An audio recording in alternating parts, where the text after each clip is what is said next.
Welcome to Prospect IS. We have to welcome you in the virtual mode, and we are feeling really sorry that we are not able to, hold physical classes for now. But I think soon we will get this opportunity to meet you physically. Otherwise, our center is open for such kind of inquiries. If you would like to meet us or other faculties or the office bearers, you are most welcome. So today's discussion would be on history part of civil services examination.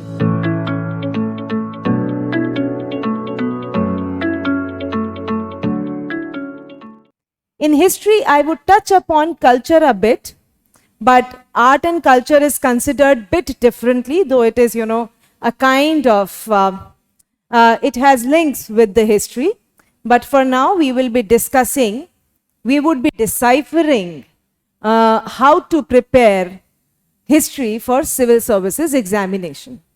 So my approach for the preparation of CSE is that we first go through the syllabus, okay?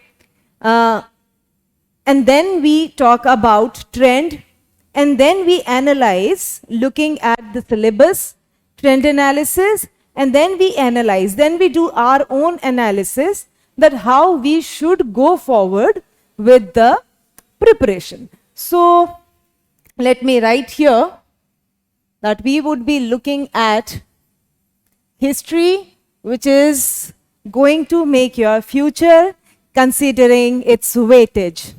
Okay, so before beginning the lecture on the preparation of history for UPSC examination, civil services examination, I would like to clarify certain things. That first thing pertaining to history, that it is very significant aspect of your entire preparation for the examination. Why I am saying that? It is quite clear. Those who are acquainted with the question papers a bit, those who have seen the syllabus, they would understand that history, the weightage of history is quite substantial. Not just direct in the terms of question being asked from the paper, but also in terms of other, its linkages with other subjects, with other disciplines. So history is significant because of its weightage. So we will little bit, talk about significance. We are going to talk about its significance in terms of number of questions that are being asked in the past years. Then we would, in course of our discussion, we would discuss syllabus. We are going to discuss syllabus because that's really, really important, and we are going to decipher what UPSC says or ask us to, prepare accordingly. Fine. Third point, the third part of our lecture would be on trend analysis.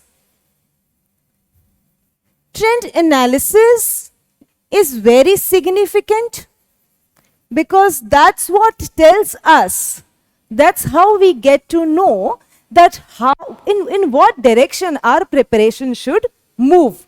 But beyond that, it is very, very important that we do this trend analysis very cautiously, and we prepare our final understanding, final analysis of the preparation of examination very cautiously. So we have to be very cautious that what is the trend and how to approach this trend. So this would derive our approach.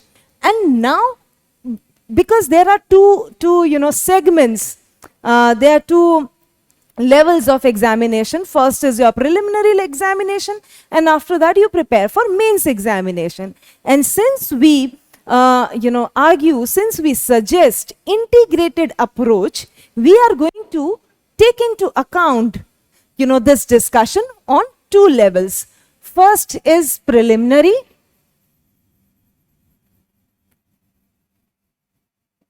and other is mains. So for the discussion would be broadly divided into two levels. First level is preliminary, where we will discuss these three things and we will prepare our own analysis. I will give you my suggestions to form your own, journey, to form your own chart, that how you are going to approach history. After that, we are going to follow the similar step for the mains examination, and we will see that what should be the approach towards preparation of mains examination. Okay, so let's start with significance, all you know, and significance will come more clearly when we will do trend analysis. But for significance, let me tell you that you see there are 100 questions are being asked in preliminary examination.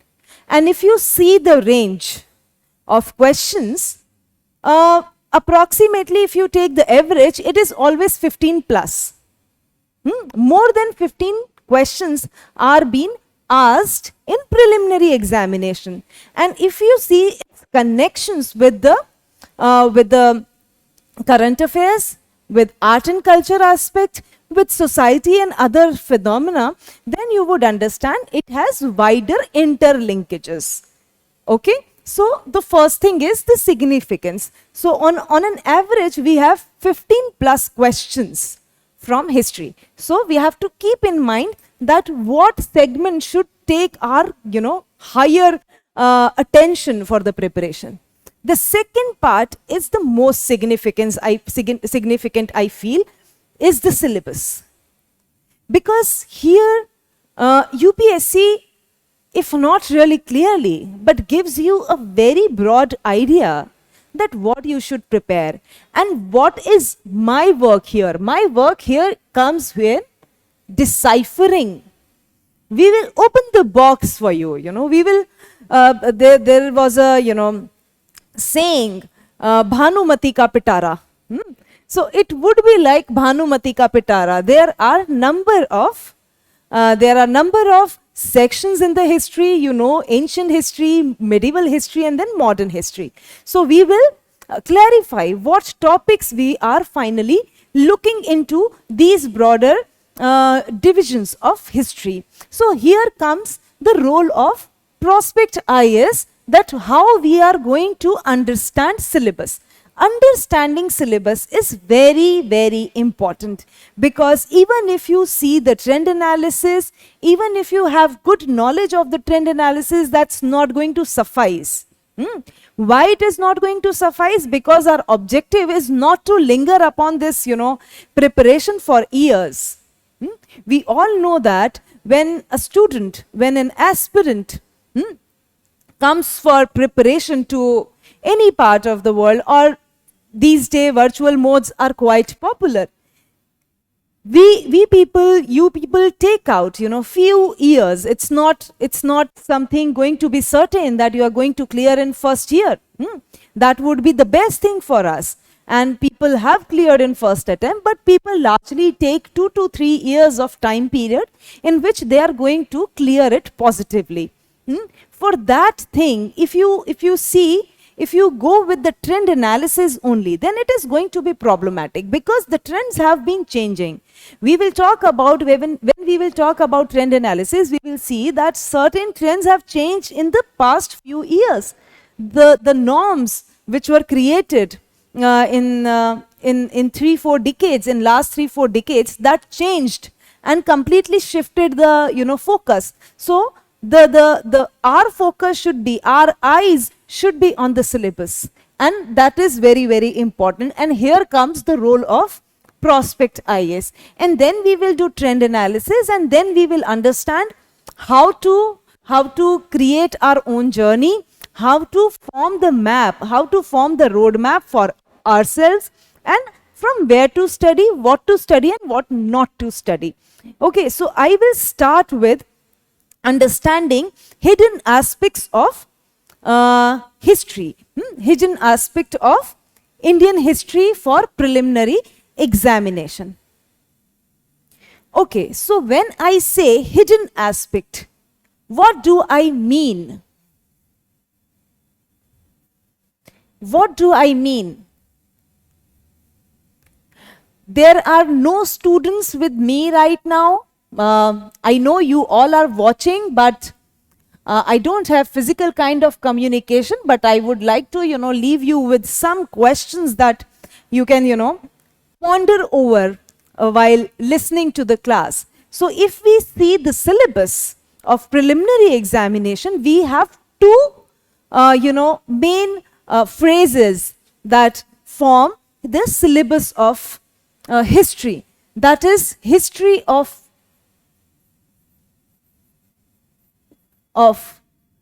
India and history of Indian national movement. So I will just write INM, Indian national movement. These are the two phrases that combine syllabus of history in preliminary examination. So if we see history of India, it would have been, quite enough to write just history of India. Why they would have, just thought over it and added this part. Added Indian national movement. What's the point of doing it? Because if you see, history of India has 3 segments. The history of India is divided into 3 parts. The first is ancient history. Then you have medieval history, and then you have modern history. And Indian national movement forms the segment of modern Indian history. So we have these 3 segments. Okay, so what we need to keep in mind while discussing or deciphering syllabus of the history for CSE, the first thing is that the syllabus is divided into these 2 segments, and these 2 cover the entire history of India. Special focus is given on Indian national movement, which is a significant part of modern Indian history. I think this is clear. This is the first point that I wanted to make.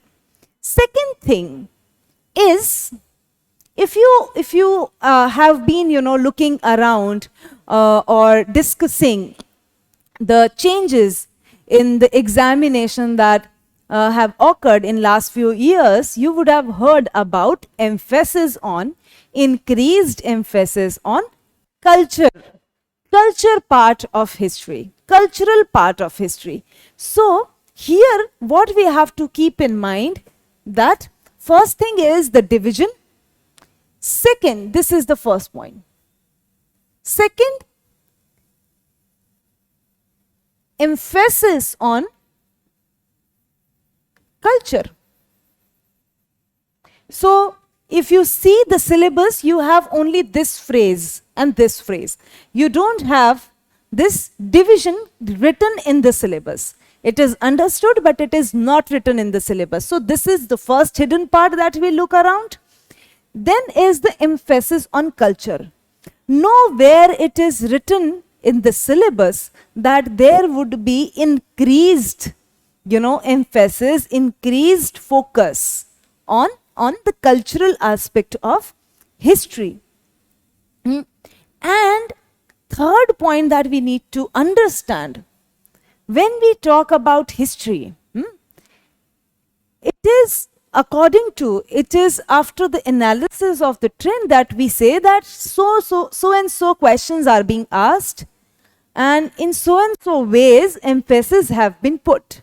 But there is no way that CSE, focuses or directs us that we are going to, focus on this aspect of history and we are not going to focus on this aspect of history. For example, students discuss, students see and feel that this part is more important.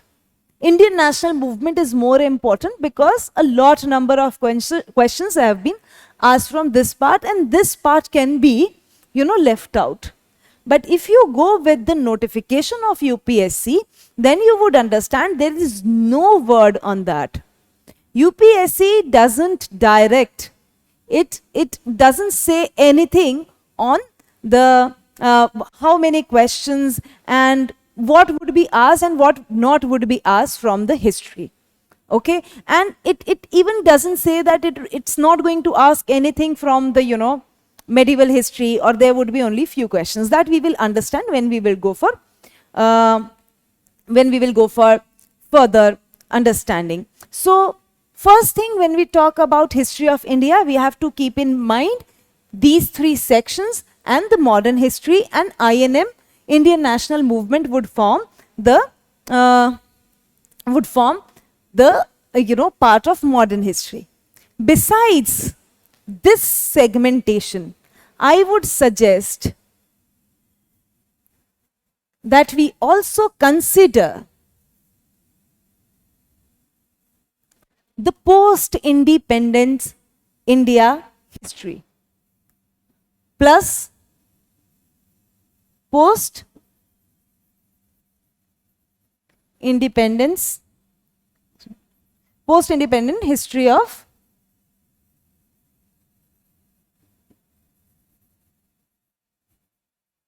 India. And the time period that we give it is 1947, from 1947 to 1990s. Okay, and we will talk why we need to consider this. We will, we will start with proper description of deciphering of these periods. Ancient history is from up to 6th century. Then we have early medieval and medieval period, which is up to 18th century, and modern period is from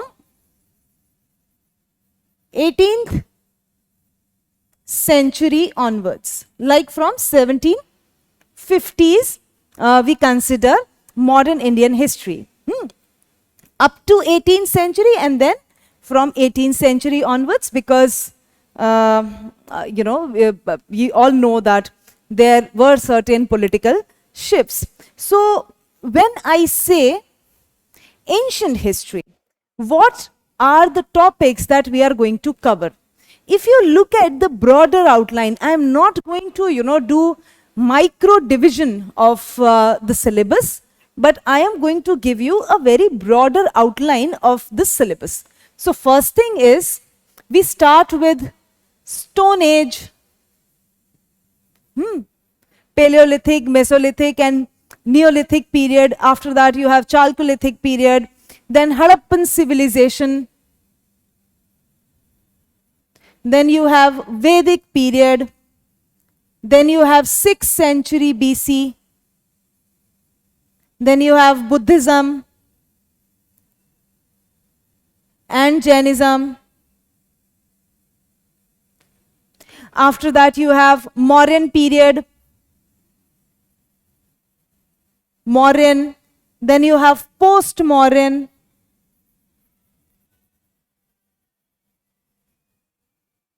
after that you have Gupta, post-Gupta, and then you have regional kingdoms, regional configurations from 600 to 1200 BCE. So they form almost 10 topics. You have almost 10 topics to consider in ancient history. Ancient history is broadly divided into 10 topics. Then I move to medieval India. In medieval India, you see there are 3 further divisions. You know, in medieval India, you see, then you have Sultanate period, you have Delhi Sultanate period, then you have Mughal India, Mughal period, and then you have regional kingdoms. So, the history of medieval India, the proper history of medieval India, early medieval India is from 7th to 1200, BCE, and then you have invasions, early Arab invasions, then Khaljis, Tughlaqs, regional powers of Malwa, Gujarat, South India. Then you have Marathas in the Deccan, which is from 17th, 18th, and goes up to 19th century. Also, covers the period of early modern times. So here, these are your basic subdivision. What you are going to cover in this part? You are going to cover society, you are going to cover economy, polity, culture, and art and culture, and administration. So this would remain, these 5 areas would remain the focused, places. So here you have to focus on these 5 aspects of medieval history. Then moving towards modern history,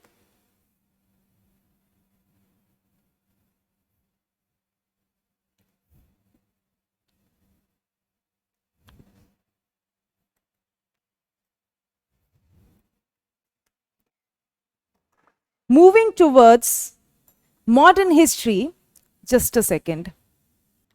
Okay, so modern is the time phase we consider is from 1750 to 1991.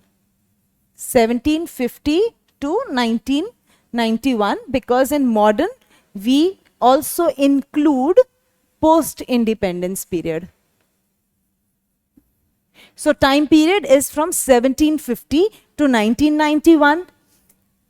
This can further be, subdivided for your own understanding, and it is quite obvious. If you have studied history or prepared before, you would understand that from 1750 to 1857 is the time period of British establishment.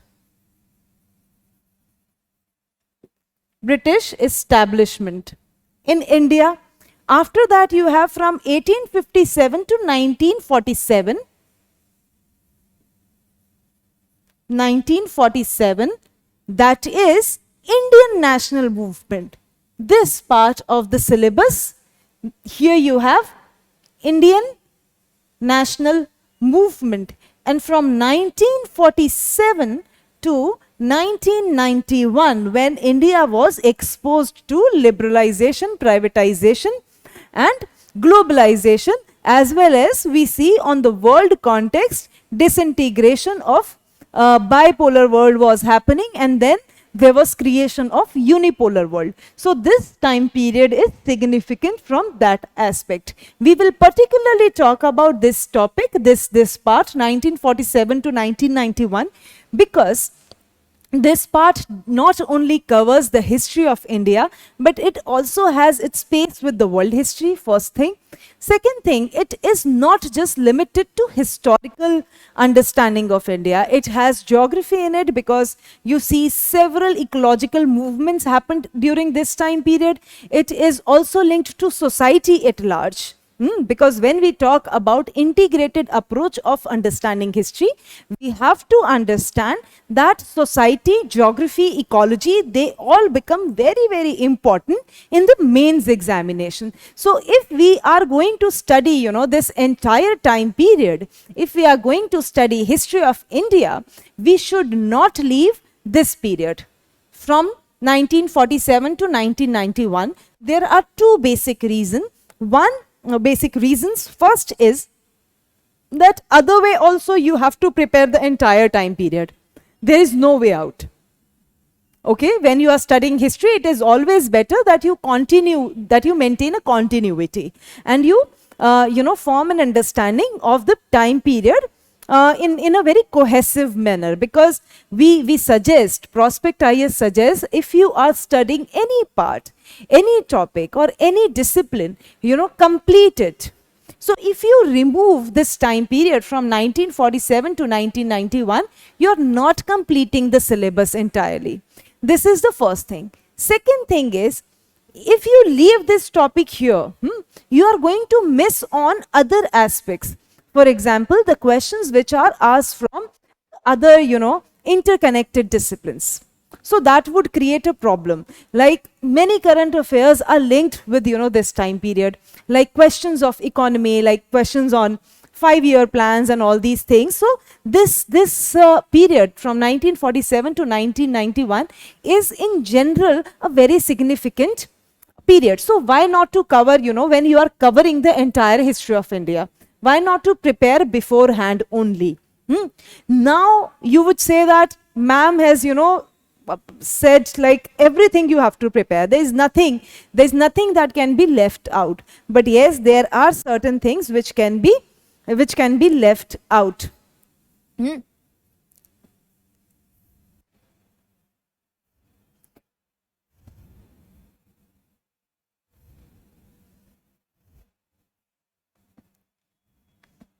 The time period or the phase of history that you can leave for preliminary is world history. You can leave world history. I write here with red, marker. You don't need to study world history. You don't need this for preliminary examination. You can completely skip it. Why? Because the important portion of the world history that you have to, understand, because when we study modern Indian history, we should keep track of what was happening at the world scale. So that we will cover in the post-independent history of India, because when you will study about non-alignment movement, decolonization of India and all these things, you will have certain, some kind of understanding of the world too, and that is enough for preliminary examination. You don't need to delve into world history in particular for preliminary examination. So now let's move on to the interesting part of today's discussion, that is trend analysis. Because I have seen aspirants, specifically hinging upon trend analysis. For them, trend is kind of a magic, but it is not a magic. It's a very complicated mathematics that you have to do. Not a complicated as such, but it's a maths that you have to do, and you have to understand, keeping in mind the game of the numbers that can that can affect our understanding. So you will see a paper, a slide on the trend analysis, and I would here talk about that if you see the ancient history, in 2013, the number of questions asked from preliminary examination were 3. In 2014, we see only 1 question was asked from ancient history in 2014. 2015 remained the same, only 1 question. In 2016, we see again rise in the number of questions being asked. 3 questions were asked from ancient history. After that, in 2017, 5 questions were asked. You see the change in the, numbers. In 2018, 16 questions were asked. Sorry, 6 questions were asked. I'm sorry, 6 questions were asked. So what happened when only 1 question was asked for 2-3 consecutive years? People thought students thought that no, it's not really important. You can just, leave this segment and just focus on the other main part or the Indian national movement part. But yes, this is how UPSC surprises you. They gave 5 or 6 questions in 2017 and 18. Now students thought, now they have shifted the focus, so maybe there would be more questions from ancient history. So let's leave, medieval Indian history. Let's focus on ancient history. But there they felt they went wrong, because in 2019 only 2 questions were asked. In 2014 again we see an average was maintained, 4 questions was asked. You see a very big change that change of 3-4 decades. This change happened in from the it's a break from last 3-4 decades. In 2013 we don't have any question from medieval Indian history directly. In 2014, 15 and 16 you have 3 questions, and then 2016 में 4 questions. In 2017 and 18 only one question was asked. By this time students made up this kind of analysis that now the significance of this part of history is not really important. That's why it's kind of a myth that has been generated into bodies of the students, that medieval Indian history is not really important. But you see a very big break in 2019. 5 questions were asked from this part. 5 questions, which is good enough. And where you have a very competitive world, where you have years of investment, when you are investing an entire year for the preparation and sitting for the examination, few questions can lead to big change. Few questions can make or destroy your future. So we have to be very careful. In 2020 again we see 2 questions were asked. So you see how UPSC is playing with the things. What I want to emphasize is that you have to stick to the syllabus. Just don't stick to the trend analysis. Trend analysis, I'm not saying that trend analysis is not important. It is very important, but you have to keep pace with the syllabus. You just can't rely on the trend analysis, because UPSC doesn't direct us that what they are going to ask, which portion is important and which portion is not important. We have to follow the syllabus and the guidelines of the UPSC rather than looking at the mere trend analysis. In modern Indian history, you see there is again a kind of understanding among students that modern Indian history is most important part when we prepare for CSE. Modern Indian history has also seen certain shifts in the last few years. If you see from 2013, the number of questions were asked were 6 questions were asked. After that in 2014, 5 questions were asked. Then in 2015, we see increased weightage of the question was 8. After that we have 6, and 2017 was 7, and 2018 it was completely different. 12 questions were asked from modern Indian history. Now students thought that this part is important, just prepare this part and leave other part and focus on other aspects. No, that's not the right way of doing it, because UPSC surprised students in the subsequent years, in the subsequent year of 2019, and only 6 questions were asked. In 2018, 12 questions were there. In 2019, only 6 questions. And in 2020, again you see 9 questions were asked from this part. So what I am suggesting again and again, that there can be flips, and you can't afford to take that flip. So very, very important that you cover the entire syllabus. If you won't cover the entire syllabus, first thing, there would be no confidence in you to tackle any question that comes from history part. Because history carries a sound, substantial weightage. You should prepare the entire syllabus so that you have the capacity, you have the confidence to deal with the questions. Sometimes you don't, answer the questions. Sometimes you need to deal with the questions, because certain questions are a bit confusing. Sometimes they are interlinked with, other aspects. Then post-independence questions are rarely asked. In 2018, we see 2 questions were asked from post-independence history, but otherwise we don't see, questions. We can't count those questions in the history part. But why I say this part is important? Because it has linkages with other subjects. It has linkages with the other disciplines like economics, like polity, art and culture, and geography, specifically environment and all those issues. You see, there has been, immense rise in the focus attributed to art and culture. Art and culture has become really, really important in terms of understanding history. Now I will, after this analysis, I will talk about how we focus on, how to focus on culture part and how to focus on other part. Okay, so okay, so now I say, first thing, prepare according to the syllabus, don't depend upon the trend. Second, form holistic understanding. Prepare according to syllabus.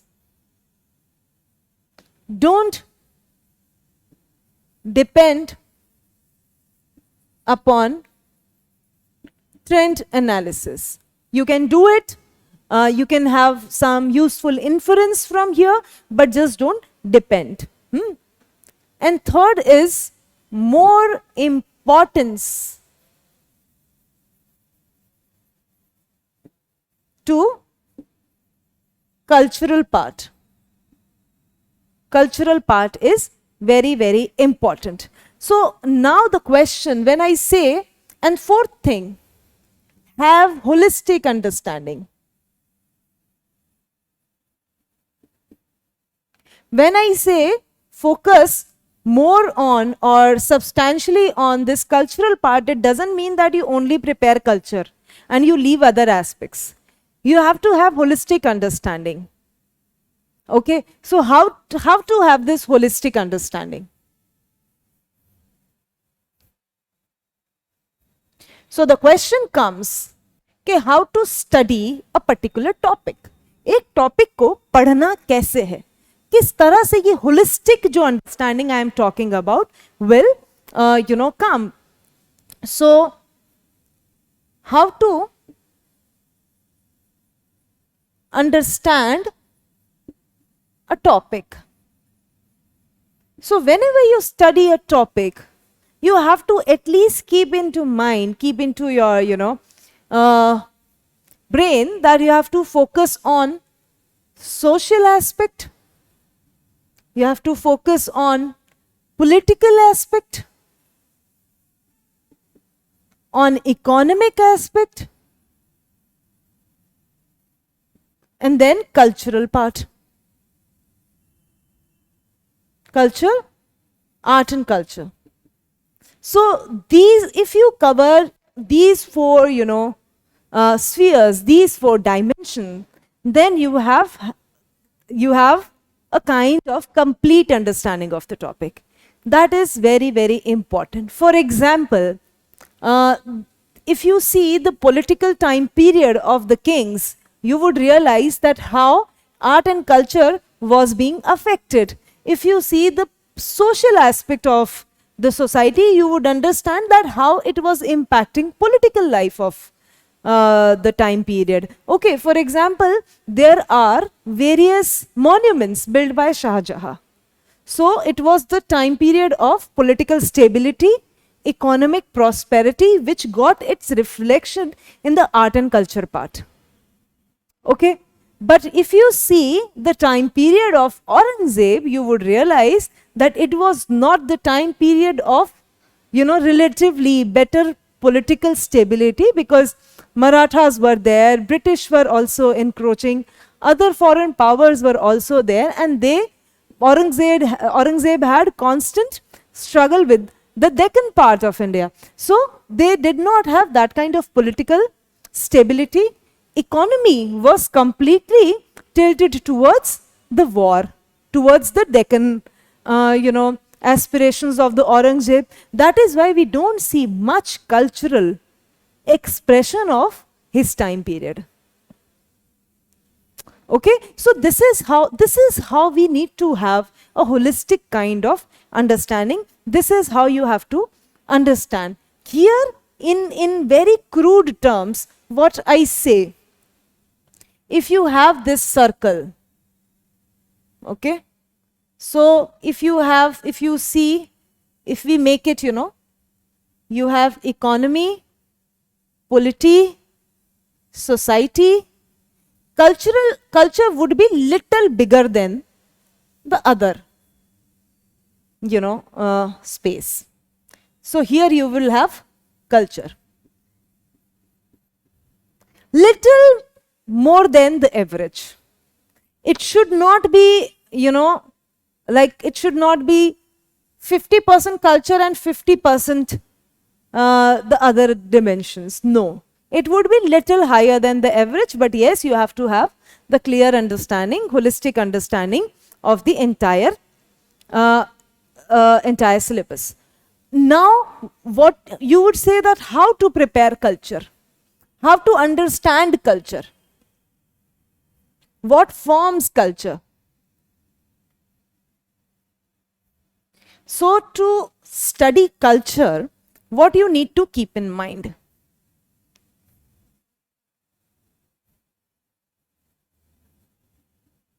Culture, first thing is popular traditions. Popular traditions meaning fairs, festivals, some myths around it. Then you have religion, religious aspect of it. Then you have science. Then you have education. You also have education into this. This is also considered the cultural dimension of history. And then you have art. In art you have music, you have theater, you have literature. In music and dance you have classical and folk. Okay, then you have other crafts, handloom. All these dimensions would come into art. So this is how you prepare. Okay, finally, a last point on understanding of the topic is you also need to cover, this is also very important for the mains perspective too.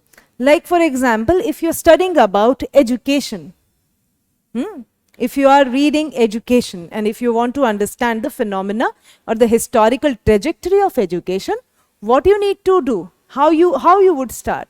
You would start from the pre-independence types of education. किस तरह का education जो था वो colonialism से पहले था. The nature of education before British came to India. After that, colonial impact on education, what happened in the post-independence India. So you cover the entire time period. You also look at the medieval, aspect of madrasas and the maktabs. You also do the Gurukul Pathshalas and all. You should have that kind of, knowledge too. And then you cover the entire historical part. So that would form the entire,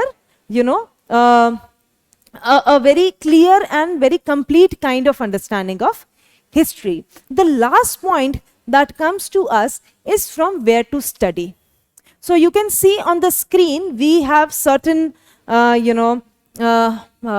books, which I suggest. There are many other books too. I always prefer students to study the basic books, the base books. Base books are those books which will form your, developed understanding of the topic. For example, there are several books on the ancient history of India, or on the modern history of India, But I would suggest you to go with the Bipin Chandra, the book written by Bipin Chandra. Then you have medieval history, go with the book written by Satish Chandra. Ancient India, you should definitely consult R.S. Sharma. For post-independence period, there are 2-3 books from the NCERT section. You can consider class 12th NCERT, and it is politics in India since independence. And besides that, you can also refer to the Prospect IS notes. I am not saying, because I am here from the platform of Prospect IS, but the material that we design is best in the market in today's time, because we consider, we respect plagiarism in a way, we respect originality. We reject plagiarism completely. We respect the basic ideas which are required for building foundation of history, even for the students who are not from history discipline. So we have consulted, we all the teachers of the institute, we all are part of the making of the syllabus. So I would suggest that you can also go for that material, but yes, it is very, very important that you also go with the base books.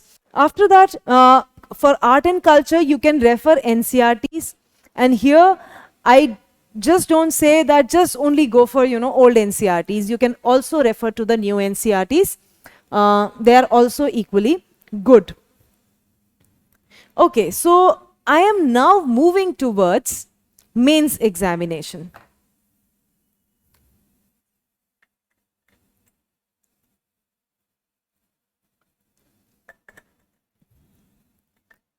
Okay, so when we talk about mains examination, we have this paper 1, GS paper 1.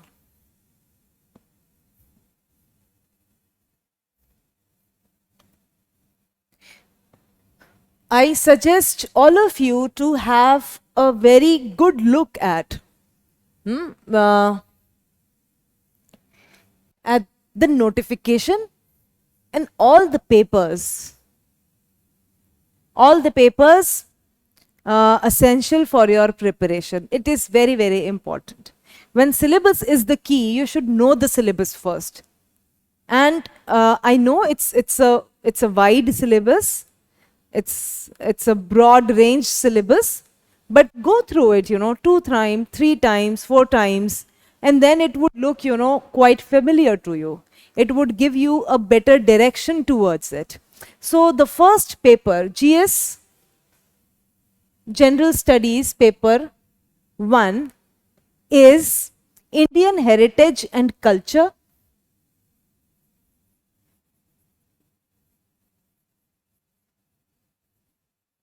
Indian Heritage and Culture.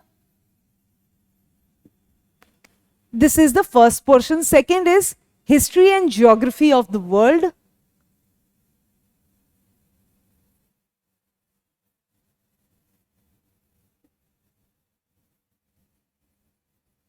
History and Geography of the World. This is the second part. After that, and society. So here you have comma, but in this phrase you don't have any comma. But I will break for our for our convenience. So first is the Indian heritage and culture. Here you have very clear emphasis on the cultural history aspect. Okay, so we don't have confusion here. We don't have this kind of hidden transcript that what is going to be asked. So you have Indian heritage, but you have culture attached to it. Then you have history and geography of the world.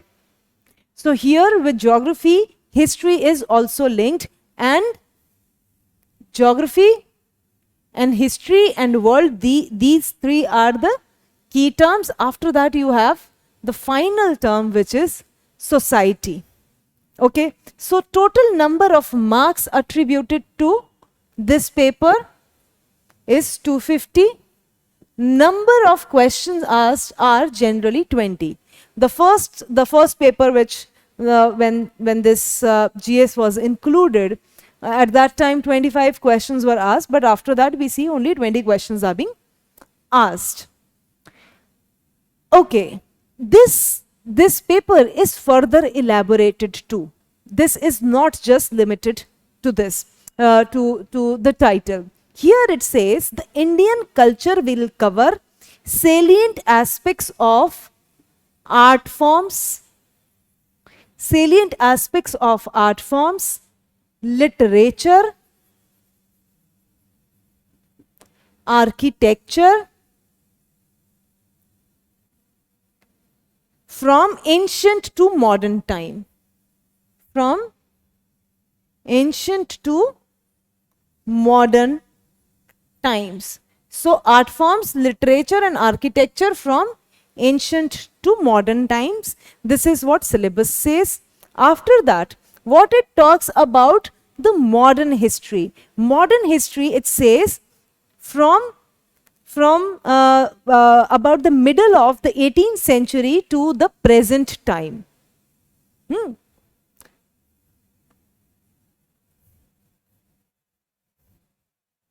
From 1750 to present time. And what will be there? Events, personality, important events, important personalities. What else? Then you have particular issues. Border changes, new political system, development of new political system, construction of new borders across the world, and even in reconfiguration of the states. So all these things, events, personalities and issues are the most important. The third point added to is the freedom struggle. It says that all the stages of freedom struggles are important, and contributors and contributions. When we talk about personalities, so their contributions and the contributors both are very, very important from different parts of the history. So if we start from the modern history, the culture part, the heritage part is important from ancient to modern period. The entire period of Indian history is important. The way we understood modern Indian history in for preliminary, the same way we will understand. You have from 1750 to 1857, then you have from 1857 to 1947, then you have from 1947 to 1991. Here you have 1991, very important, because it says from 1750s to from mid 18th century to present time. So here this part of history is very, very important. For example, if I give you example of a question, one question was asked, how preservation of history is important in the globalized world. It is a question from paper 1 of 2020. The language may be different, but the focus was on the globalization and preservation of heritage. So you see that it is completely linked to the entire period. And this period, this part, 1991, this trajectory becomes very, very important. So if we talk about post-independent India, what are the basic points that we should cover? in this uh, in this topic, we cover consolidation. We cover consolidation of power. We cover women-related issues, women-related or gender-related issues. We cover developmental issues. Then we also have, social empowerment.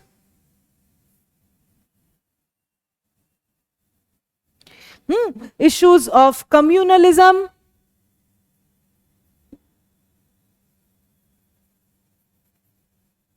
Regionalism. And secularism, debates around all these isms. So these parts are important. Then you have Indian society. It is very, very important because the questions linked with Indian society and heritage are often asked. Indian society, all these issues are important. Now moving towards world history. Because you have a key term, world here. So we have to understand what needs to be prepared, because here also you see the syllabus has many hidden aspects. There are layers of hidden aspects that are being that we need to open up. So for that we are here for you. So here also what the notification says, it says events from 18th century. I am writing the key terms: events of 18th century, industrial revolution in the West. Then you have world wars.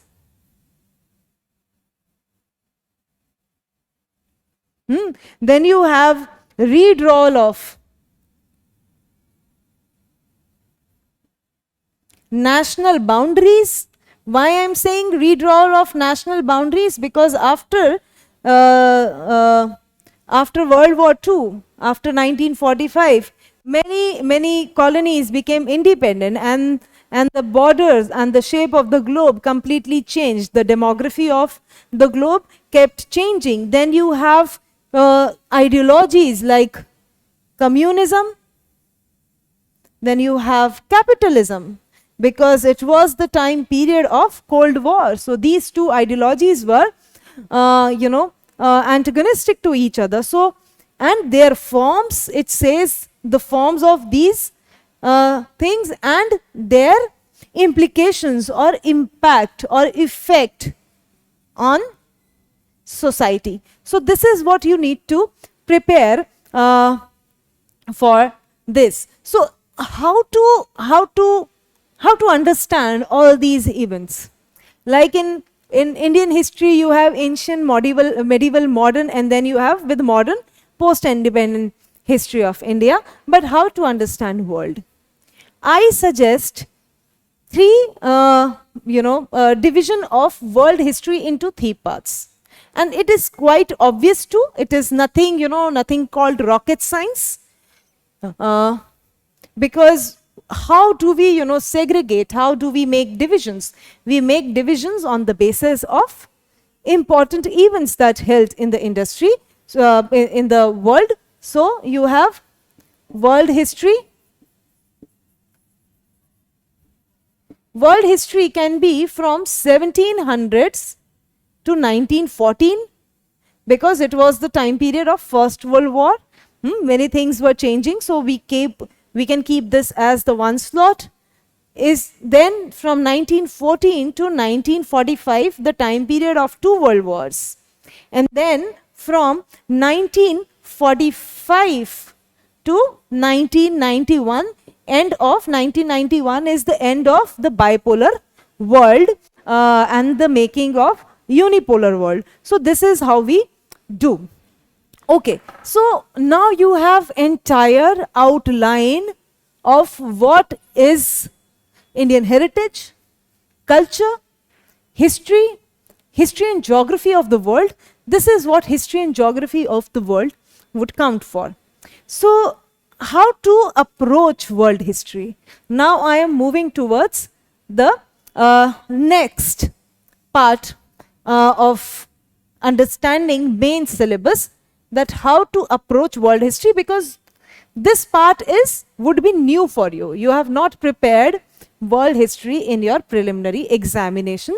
So the next part is how to approach world history.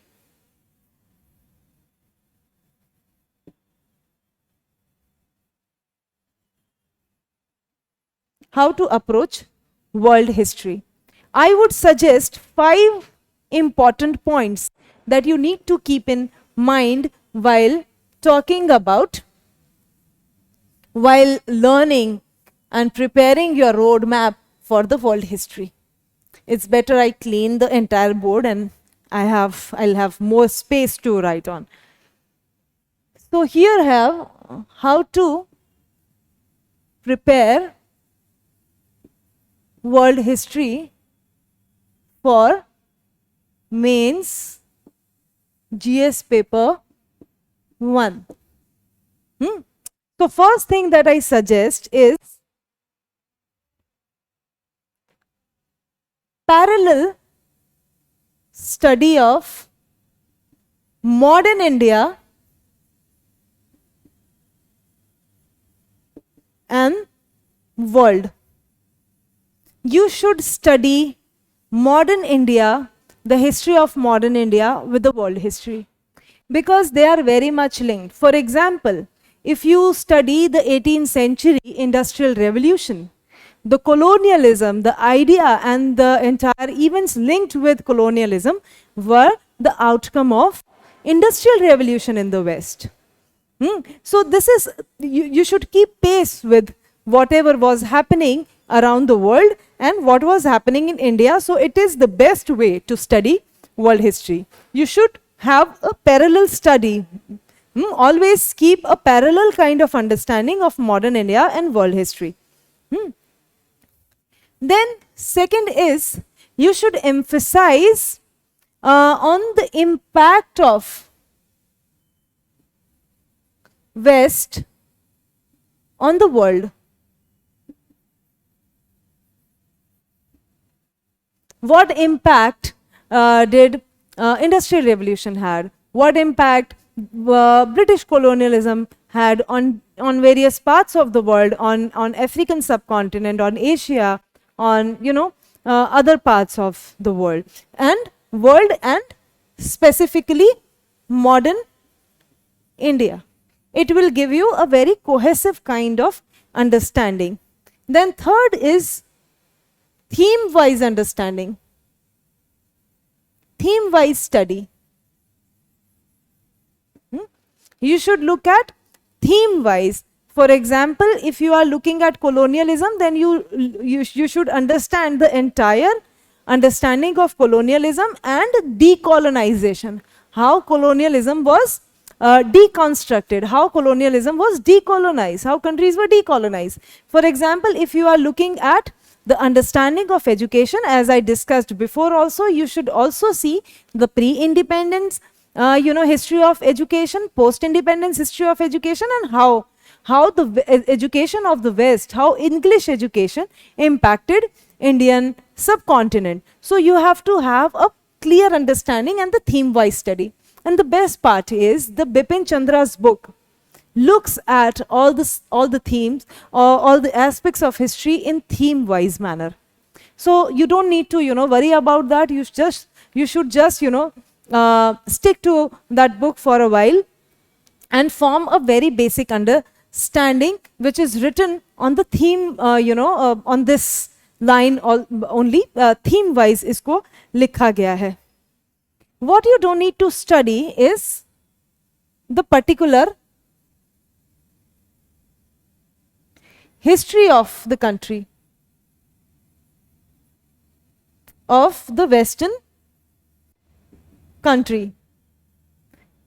You should not study, it is not required. It is absolutely not required. You don't need to study particular histories of the countries as such For example, you don't need to get into details of Russian history, you don't need to get into details of American history, British history and all.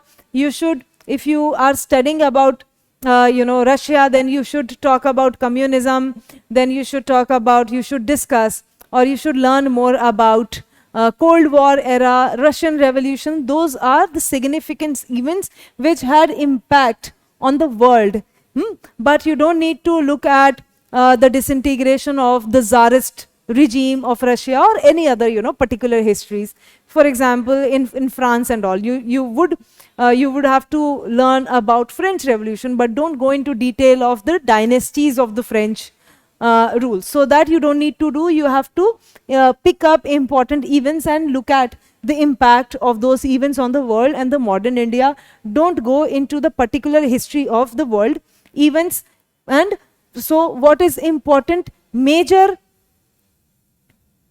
socio-historical trends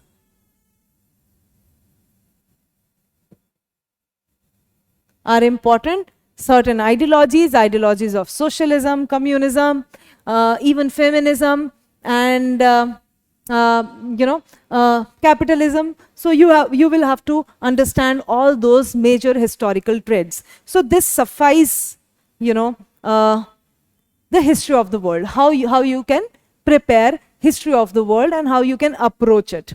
After that, what comes to us, you can see on the screen what sources you can refer to. First thing is, I would suggest you can go with the Prospect IS study material, which is really, really good when it comes to world history part. Then you have class 9th, old NCERT, the story of civilizations, last 3 chapters. After that, class 10th, history, old NCERT. These 3 books are enough. If I talk about trend analysis, you would see it has also, changed over the period of time. After trend analysis, I would conclude our discussion. Mains examination. So here you see, it's visible on the screen that you would see that the world history, remained kind of not very important. You see blank spaces from 2014 to 2020, but you had 40, marks allocated in 2013. 40 marks allocated to world history in 2013. But after that, we don't see much, questions coming from this part. But yes, you have culture part has, the significance of culture part has increased over the years. But you see there also, there was a kind of, shock therapy given to the students, that you see that it's constantly increasing. In 2010, it succumbed to just 10 marks. And in 2019 also, only 10 marks were allocated to the culture part. But in 2020, it rose to 50 marks. So here again, I would suggest the formula that focus on the syllabus. Do trend analysis, have your own inferences, but just don't depend over it. Focus on the syllabus. In the post-independence part, you would see that in 2013, you have 50 marks allocated to this section. In 2014 and 15, you have 25-30 marks allocated. In 2016, it got really, really limited. And after that, we see the marks were, limited. Limited scope was given to this part also, like from 12-13 marks to 15-15 in 2018 and 19. And in 2020, you don't have much weightage given to this. But initially, the total weightage of GS paper 1, the history part in GS paper 1 was used to be little higher, like from 140 to 100. Later on, it is from 60 to 75 marks. But still, it is a very substantial percentage of the total number of marks allocated to GS paper 1, which is 250. So it is still very, very significant segment of the GS paper 1. So again, I would, reiterate the same fact that focus on syllabus. After that, after GS paper 1, you have another paper, GS paper 4 on ethics. In ethics, you have certain, philosophers, philosophies of, Jainism, Buddhism, Gandhism. All these philosophies are very, very important. Again, ideologies of communism, socialism, and the thinkers which were, which formulated these ideologies are very, very important. So it has connection with the history. Besides, it would also help you in the essay paper, because it is always an advantage to know history of the world, to know history. If you have understanding of history of the society, history of your nation, if history of the country, it would always give you a better edge over, writing essays. So it is always a kind of, win-win situation. So I would suggest that you can take history really seriously. You should take history seriously for CSE examination because of its weightage and the added advantage that it gives. And the students who would love to, study history, and we assure you that we are going to, we will make you fall in love with history. So those who have or formulate, good understanding of history, they can also further look for the possible optional papers. Okay, so I would again suggest that the first point you should always keep in mind while preparing for CSE is that it's a journey. It's not a destination, just, putting somewhere, resting somewhere. It's not like that. You go and pick up this thing. No, it's a big journey, because you have to invest years, at least 1 year, 2 year, or 3 years. We suggest, we want students to clear in their first or second attempts. So, but it's a journey, and you should gradually pick the momentum. It's not possible for any human being on the earth to just, learn everything in few months. It's not possible. Your pace should be gradual, but you should be steady, and you should have perseverance to, prepare for the exam.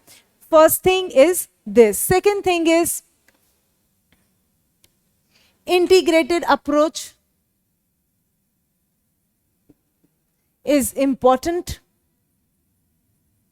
If you prepare only for prelims, you are going to do, nothing in mains.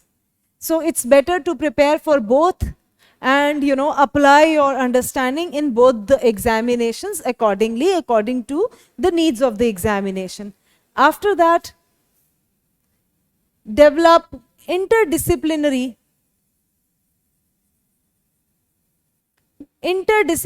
approach, which also amounts to kind of holistic understanding. History is kind of an umbrella where you have history of society, history of economy, history of politics, and all these things. So you should have a holistic understanding of the time period. Prepare entire syllabus. Prepare entire syllabus. Don't leave any stone unturned.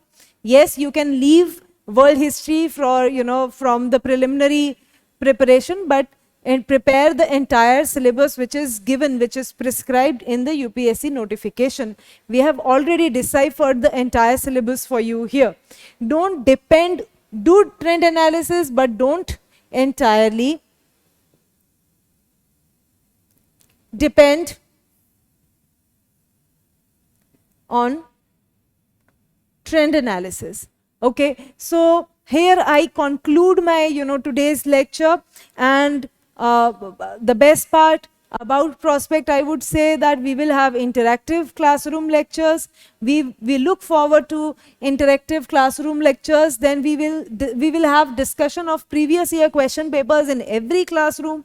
We will have doubt clearing sessions. We will have personal counseling sessions, and we will have test series. And your feedbacks would be really, really important for all of us. So Let's connect if you feel like. There are numbers given of the office bearers. You can talk to them. If you wish to come to the centers, you are most welcome. If you wish to meet faculties and other people, you should come to the center or call and book an appointment accordingly, according to the availability of the faculty members. Thank you and take care.